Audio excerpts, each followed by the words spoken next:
بسم اللہ الرحمن الرحیم۔ السلام علیکم معزز سامعین، آج کی اس ویڈیو میں جس شخصیت کے بارے میں بتانے والے ہیں ان کو شاید آپ آج سے پہلے نہیں جانتے ہوں گے۔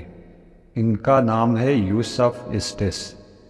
پیارے دوستو، یوسف اسٹس 1 جنوری 1944 کو امریکی ریاست کے ایک عیسائی گھرانے میں پیدا ہوئے۔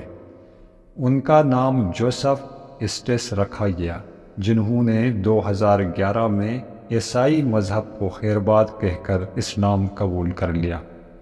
وہ ایک مسیحی امریکی خاندان میں پیدا ہوئے۔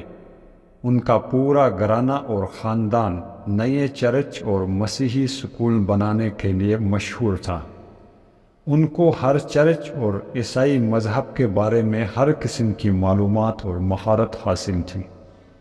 یوسف اسٹس نے ہندو اور بدھ مت مذہب کے ساتھ اور بہت سارے مذاہب کا مطالعہ کیا۔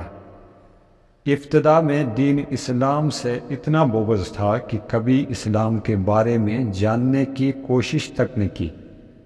پھر ایک مرتبہ ان کے والد نے انہیں اپنے نئے بزنس پارٹنر کے ساتھ ملنے کا کہا، جو کہ ایک مصری مسلمان تھے۔ لفظ مسلمان سنتے ہی انہوں نے پوری کوشش کی کہ اس مسلمان شخص سے نہ ملا جائے، لیکن والد کے اصرار پر ملنے کے لیے رضامندی ظاہر کی۔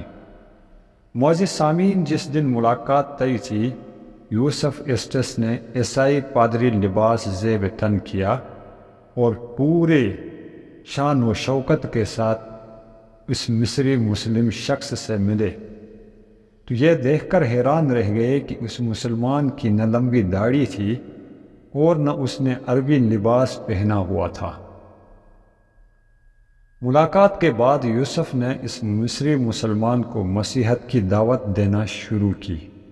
بعد ازاں وہ مصری مسلمان کچھ عرصے کے لیے جوزف کے گھر میں مقیم ہوا، تو دن رات یوسف اسٹس، اس کی بیوی، ان کے والد سب مل کر اس مسلمان کو بائبل سکھانے کی کوشش کرتے رہے۔ اسی دوران ایک کیتھولک چرچ کے پادری نے بھی ان کے گھر پہ سکونت اختیار کی۔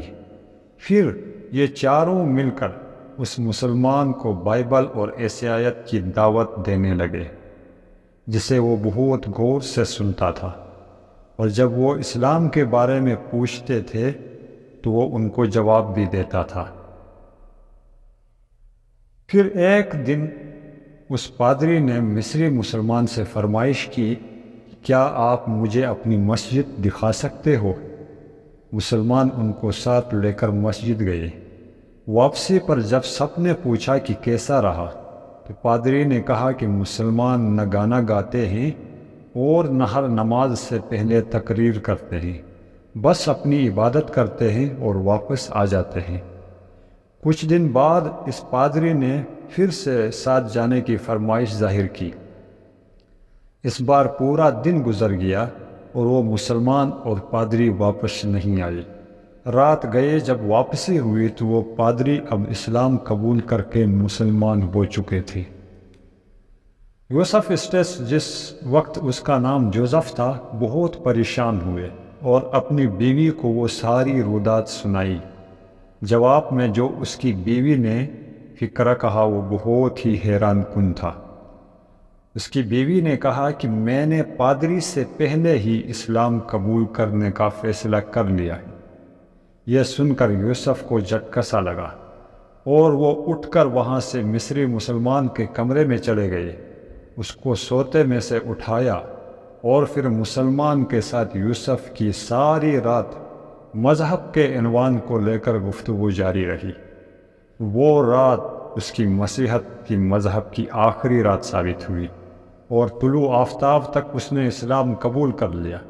پھر اس نے اپنے گھر سے تبلیغ کا سلسلہ شروع کیا اور ان کے والد نے بھی چند مہینے بعد اسلام قبول کیا، اور گھرانے میں سب سے آخر میں ان کی سوتیلی ماں نے بھی اسلام قبول کر لیا۔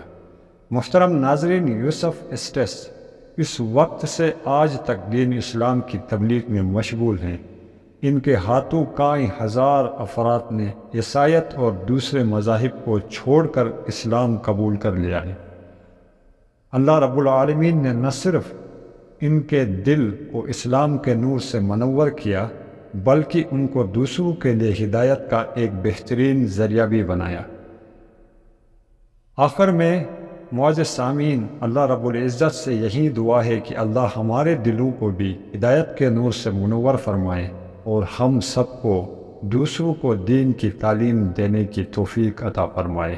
آمین رب العالمین۔